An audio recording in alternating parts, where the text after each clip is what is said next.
Praise the Lord. தேவனுடைய வார்த்தை ஊழியம் சார்பாக உங்களை அன்போடு வாழ்த்துகிறோம். இந்த லென்ட் மாதத்தில் 40 நாட்கள் 40 ஜெபங்களை குறித்து நாம் தியானித்துக் கொண்டிருக்கிறோம். இன்று 15வது நாளில் ஒரு மனதோடு செய்யும் ஜெபம் என்ற தலைப்பில் நம் அருமை சகோதரி குளோரி மேக்ஸ்வெல் அவர்கள் பேசுவார்கள். கேட்டு பயன்பெறுங்கள், மற்றவர்களுக்கும் ஷேர் செய்யுங்கள். Praise the Lord. கிறிஸ்துவுக்குள் மிகவும் பிரியமான என் அன்பு சகோதர சகோதரிகளே, இரட்சகரும் மீட்பருமாகிய நமது அருமை ஆண்டவர் இயேசு கிறிஸ்துவின் நாமத்தில் உங்களுக்கு என் அன்பின் வாழ்த்துக்களை தெரிவித்துக் கொள்கின்றேன். 40 days லைஃப் டிரான்ஸ்ஃபார்மிங் 40 prayers.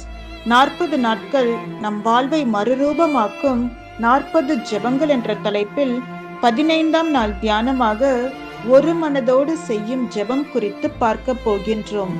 பொதுவாக ஒரு கட்டிடத்தின் உறுதி அதன் அஸ்திபாரத்தை பொறுத்தது என்று சொல்வார்கள். இந்நாட்களில் எத்தனையோ மிக உயரமான கட்டிடங்கள் கட்டப்பட்டு வருகின்றன. ஒவ்வொரு நாடும் தங்கள் நாட்டின் பெயர் உயர வேண்டும் என்பதற்காக பெரிய பெரிய கோபுரங்களை கட்டிடங்களை கட்டிக்கொண்டுதான் இருக்கிறார்கள். இந்த கோபுரங்கள் கட்டிடங்கள் எதுவும் சீக்கிரத்தில் எளிதாக சாய்ந்து போகிறதில்லை. காரணம், இவற்றின் அஸ்திபாரங்கள் உறுதியாய் ஆழமாய் இருப்பதினால்தான். அதுபோல நம்முடைய ஜெபத்திற்கு உறுதி ஒரு மனதோடு செய்யும் ஜெபம்தான். தனி ஜெபத்தில் ஒரு மனதோடு செய்யும் ஜெபம் என்பது நம்முடைய மனம், நம்முடைய சிந்தை வேறு எதிலும் செல்லாமல் தேவனை மட்டுமே நோக்கி இருக்க வேண்டும். தேவன் மீது முழு நம்பிக்கை வைத்து எந்தவித கவன சிதறல்களும் இல்லாமல் நம்முடைய முழு உள்ளத்தையும் கவனத்தையும் தேவனிடம் செலுத்தி பிதா, குமாரன், பரிசுத்த ஆவியானவருடைய ஐக்கியத்தை, பிரசன்னத்தை உணர்ந்தவர்களாக ஒரு மனதோடு செய்யும் ஜெபமாகும். மேலும் நாம் சிறு குழுவாக ஜெப ஐக்கியமாக சபையாக ஒன்று கூடி ஜெபிக்கும் போது நாம் எதற்காக ஜெபிக்கின்றோம் என்பதற்கான தெளிவு நமக்கு இருக்க வேண்டும். கேட்பதை பெற்றுக்கொள்வோம் என்று விசுவாசத்துடன் ஜெபிக்க வேண்டும். மத்தேயு 18:20 சொல்கிறது, 2 பேராவது 3 பேராவது என் நாமத்தினாலே எங்கே கூடியிருக்கிறார்களோ அங்கே அவர்கள் நடுவிலே இருக்கிறேன் என்றார். இப்படி நாம் கூடி ஜெபிக்கும் போது கர்த்தர் அங்கே வாசம் செய்வார் என்று வசனம் சொல்கிறது. அப்போ நம்ம மத்தியில் தேவ பிரசன்னம் இருக்கும் போது நாம் எவ்வளவு ஜாக்கிரதை உள்ளவர்களாக இருக்க வேண்டும். தேவன் நம் நடுவிலே வாசம் செய்வேன் என்று சொல்கின்றார்.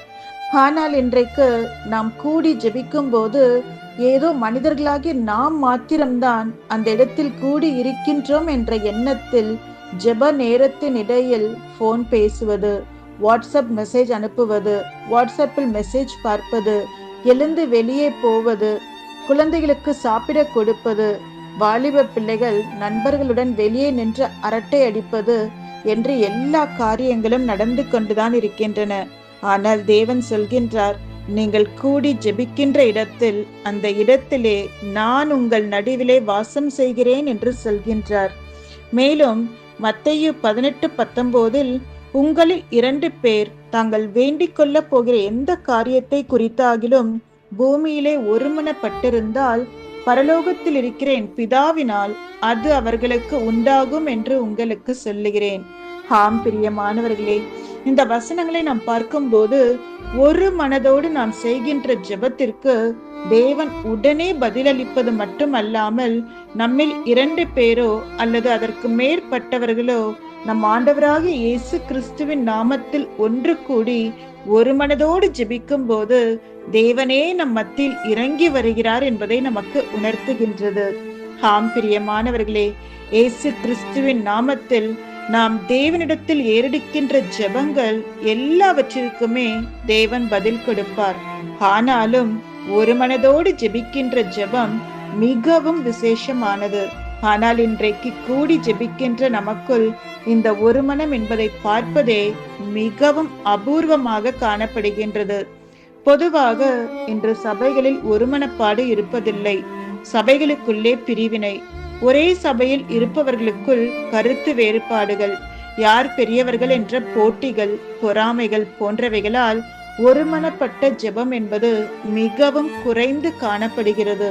ஆவிக்குரிய கிறிஸ்தவர்கள் என்று சொல்லிக்கொள்ளும் பலரும் நான் தான் பெரியவன் என்று சொல்லிக்கொண்டு தங்கள் இஷ்டப்படிதான் இருக்கின்றனர்.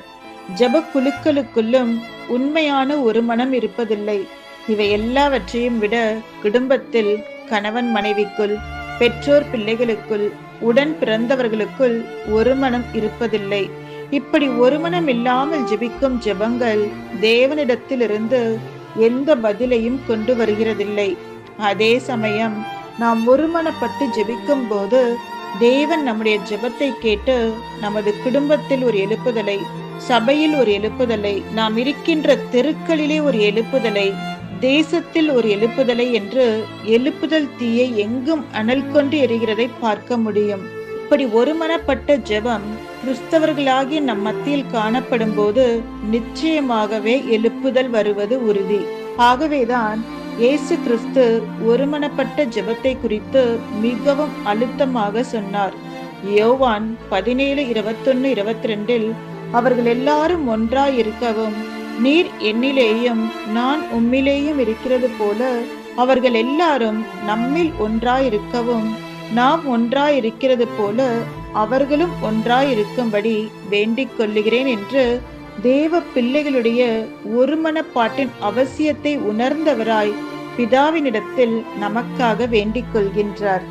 வேதத்தில் பார்த்தோமானால் ஒருமனப்பட்டு ஜெபித்தவர்கள் வாழ்க்கையில் நடந்த அநேக அற்புதங்களை குறித்து நாம் பார்க்கலாம். எஸ்தர் 3:8-13 வசனங்களில் பார்த்தோம் என்றால், யூத ஜனங்களை அடியோடு அழிக்கும்படி ஆமான் சதி செய்து தந்திரமாக ராஜாவினிடத்தில் உத்தரவும் பெற்றுவிட்டான். ராஜாவின் உத்தரவை ஒருவராலும் மீற முடியாது. அப்படிப்பட்ட ஒரு கடினமான சூழ்நிலையில் எஸ்தர் ராஜாத்தி தன் தாதிமார்களோடு சேர்ந்து ஒருமனப்பட்டு 3 நாட்கள் உபவாசம் செய்தது மாத்திரமல்ல, தான் ஜெபத்தில் தரித்திருக்கின்ற அதே வேளையில் எஸ்தர் 4:16 சொல்கிறது, சூசானில் இருக்கிற யூதரை எல்லாம் கூடி வரச் செய்து 3 நாள் அல்லும் பகலும் புசியாமலும் குடியாமலும் இருந்து எனக்காக உபவாசம் பண்ணுங்கள், நானும் என் தாதிமாரும் உபவாசம் பண்ணுவோம், இவ்விதமாக சட்டத்தை மீறி ராஜாவினிடத்தில் பிரவேசிப்பேன் என்று சொல்லச் சொன்னாள். இப்படி ஒருமனப்பட்டு ஜெபித்த ஜெபத்தை கர்த்தர் கேட்டு காரியத்தை மாறுதலாய் முடிய பண்ணினார். ஆம், எந்த தேதியில் யூதர்கள் அழிக்கப்பட வேண்டும் என்று ராஜாவிடமிருந்து உத்தரவு பிறப்பிக்கப்பட்டதோ அதே தேதியில் அவர்களை அழிக்க நினைத்த சத்துரு அழிந்தே போனான். ஆம் பிரியமானவர்களே, எஸ்தர் தன் தாதிமாரோடு இணைந்து ஒருமனப்பட்டு ஜெபித்த ஜெபம் யூதர்களை அழிவிலிருந்து பாதுகாத்தது மாத்திரமல்ல, யூதர்களை அழிக்க நினைத்த பொல்லாத ஆமான் தான் வெட்டின குழியில் தானே விழுந்து மரித்து போனான். அப்போஸ்தலர் 12:1-12 வசனங்கள் சொல்கிறது, ஏரோது ராஜா சபையில் சிலரை துன்பப்படுத்துவது யூதருக்கு பிரியமாயிருக்கிறது என்று கண்டு பேதுருவையும் பிடித்து சிறைச்சாலையில் வைத்தான். பஸ்கா பண்டிகைக்கு பின்பு பேதுருவை வெளியே கொண்டு வந்து ஜனங்களுக்கு முன்பாக அவரை கொலை செய்ய திட்டமிட்டிருந்தான். ஆனால் சபையார் பேதுருவுக்காக ஊக்கமாக ஒருமனப்பட்டு ஜெபித்த போது, எந்த நாளில் ஏரோது பேதுருவை கொல்ல வேண்டும் என்று தீர்மானித்திருந்தானோ அந்த நாளுக்கு ஒரு நாள் முன்னதாகவே தேவன் ஒரு தூதனை அனுப்பி சிறைச்சாலையில் சங்கிலிகளினால் கட்டப்பட்ட பேதுருவை கட்டவிழ்த்து சிறைச்சாலை காவலிலிருந்து விடுதலையாக்கி வெளியே கொண்டு வந்தார்.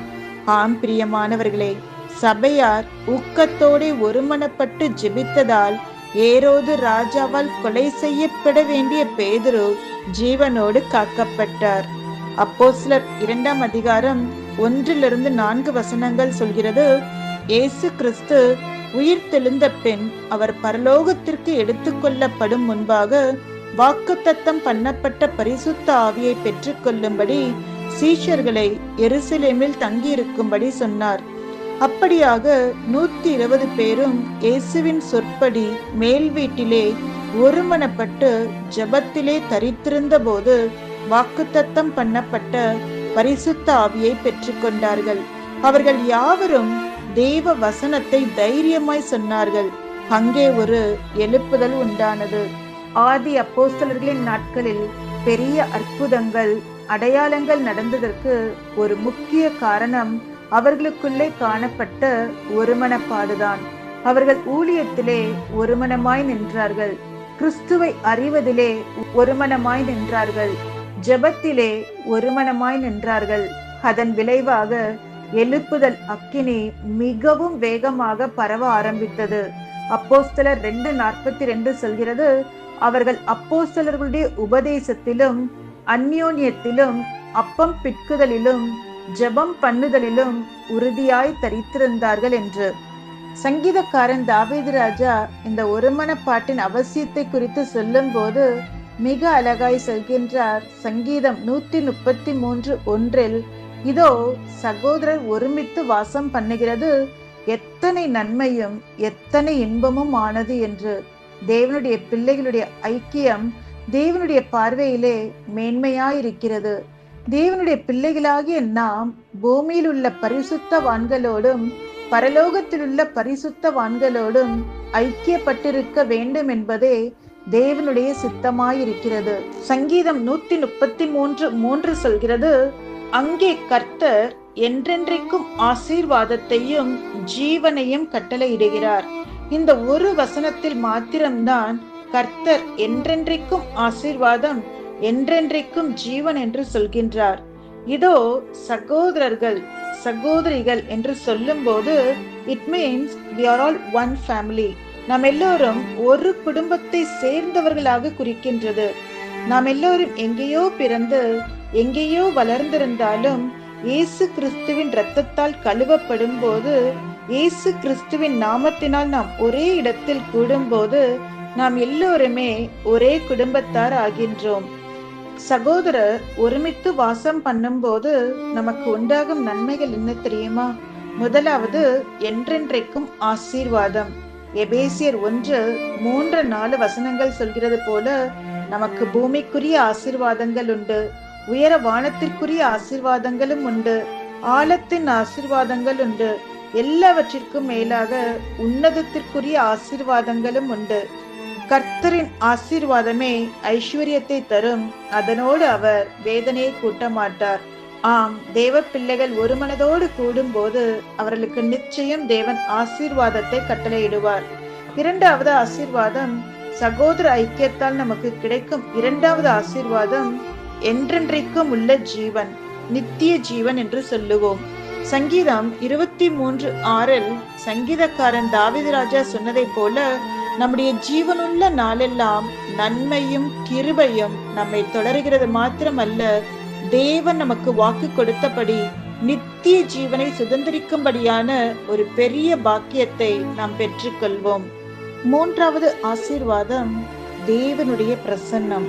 மத்தேயு 18:20 சொல்கிறது, எங்கே 2 பேராவது 3 பேராவது என் நாமத்தில் கூடி வருகிறார்களோ அங்கே கர்த்தர் வாசம் செய்வார் என்று. ஆம், சகோதரர்கள் தேவனுடைய நாமத்தினால் ஒருமித்து வாசம் பண்ணும்போது கர்த்தர் அங்கே வருகிறார். தேவ தூதர்கள் வருகிறார்கள், கேருபீன்கள் சேராபீன்கள் வருகிறார்கள். பூலோகமும் பரலோகமும் ஐக்கியமாகின்ற ஒரு நேரம் என்று சொல்லலாம்.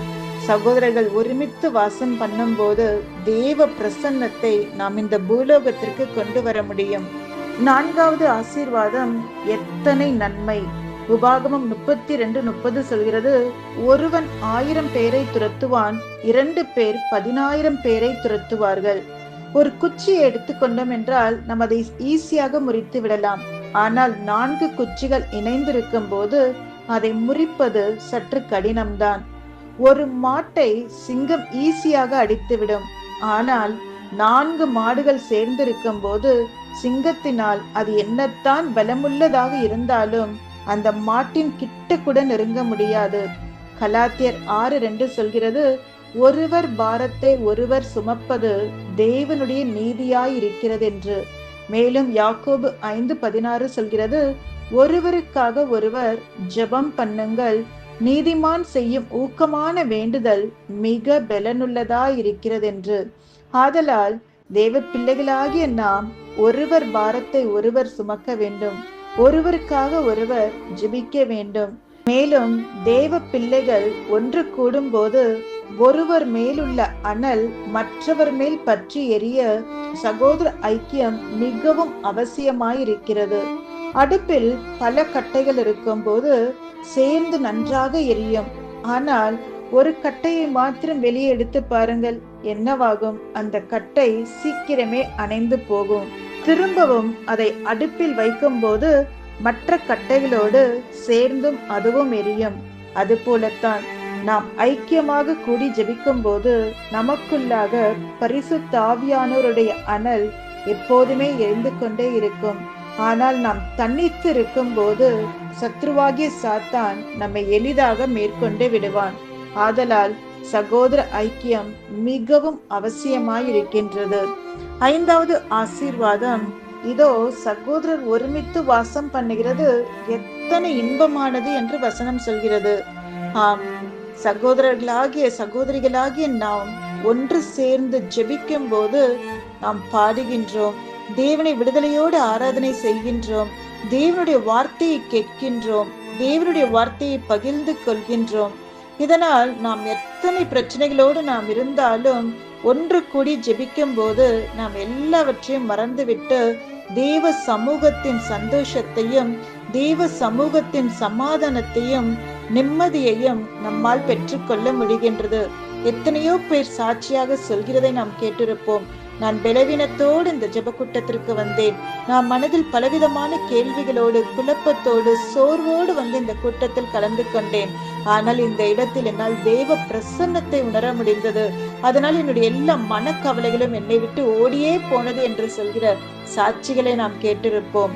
ஆம், உண்மையாகவே சகோதரர்கள் ஒருமித்து வாசம் செய்கிறது அது எத்தனை நன்மையும் எத்தனை இன்பமும் ஆனது என்று தாவீது ராஜா சொல்கிறதை போல சகோதர ஐக்கியத்தின் முக்கியத்துவத்தை நாம் அறிந்து ஒன்று கூடி நாம் ஜெபிப்போம். கர்த்தர் நமக்கு கொடுக்கின்ற மிகப்பெரிய ஆசீர்வாதங்களை நாம் பெற்றுக்கொள்வோம். எபேசியர் 4:3 சொல்கிறது, சமாதான கட்டினால் ஆவியின் ஒருமையை காத்துக் கொள்வதற்கு ஜாக்கிரதையாயிருங்கள் என்று.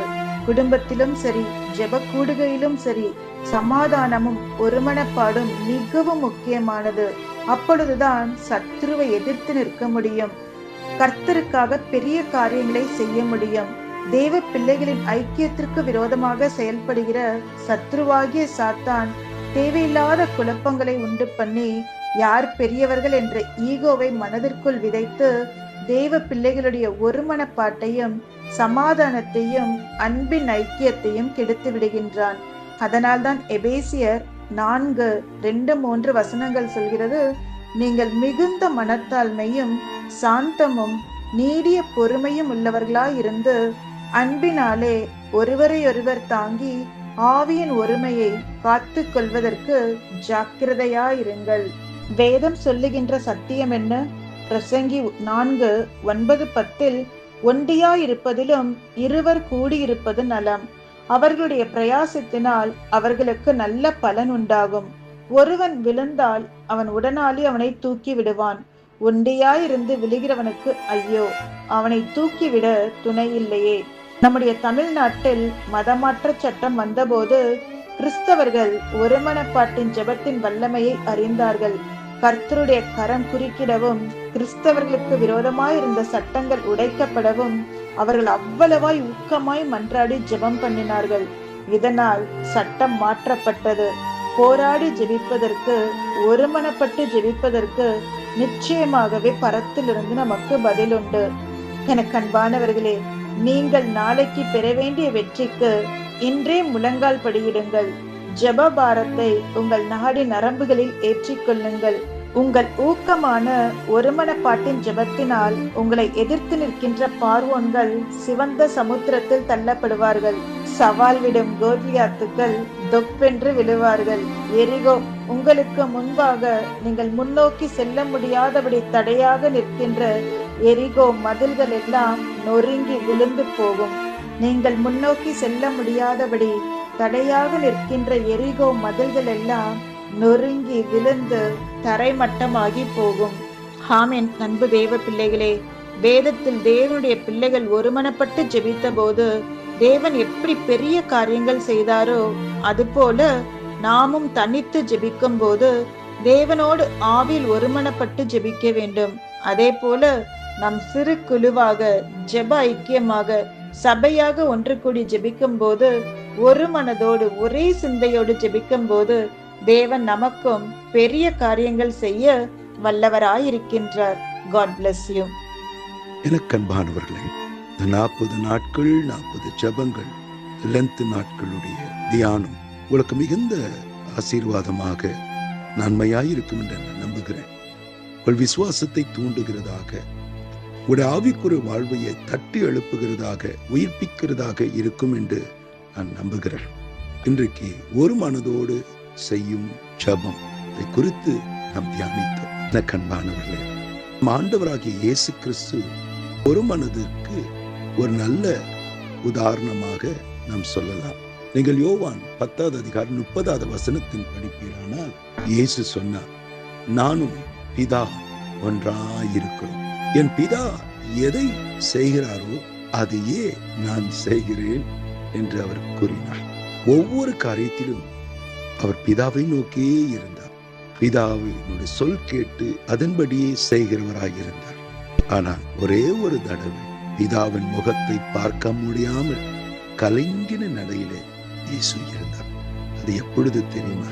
இயேசுவை சிலுவையிலே அறிந்த போது, உலகத்தின் பாவம் அவர் மேல் சுமந்த போது, பிதா தன் முகத்தை மூடிக்கொண்ட போது, பொழுதுதான் அந்த பிரிவினையை தாங்க முடியாமல் இயேசு புலம்பினார், என் தேவனே, என் தேவனே, ஏன் என்னை கைவிட்டீர் என்று புலம்பினார். அவருடைய நட்பின் ஐக்கியத்தை பிரிவு என்று வரும்பொழுது அதோட வேதனையை ஆண்டவராகிய இயேசு கிறிஸ்து நன்கு அறிந்திருந்தார். ஆதலால் தான் தாயுடைய வேதனையை பார்த்து, தன் சீடனாக யோவனுடைய வேதனையை பார்த்து இருவரையும் அவர் ஆறுதல் படுத்தினார். இதோ உன் தாய், இதோ உன் குமார் என்று சொல்லி. எனக்கு அன்பானவர்களே, ஒரு மனம் எங்கே உண்டோ அங்கே விடுதலை ஒன்று. ஒரு மனம் எங்கே உண்டோ அங்கே ஆசீர்வாதம் ஒன்று.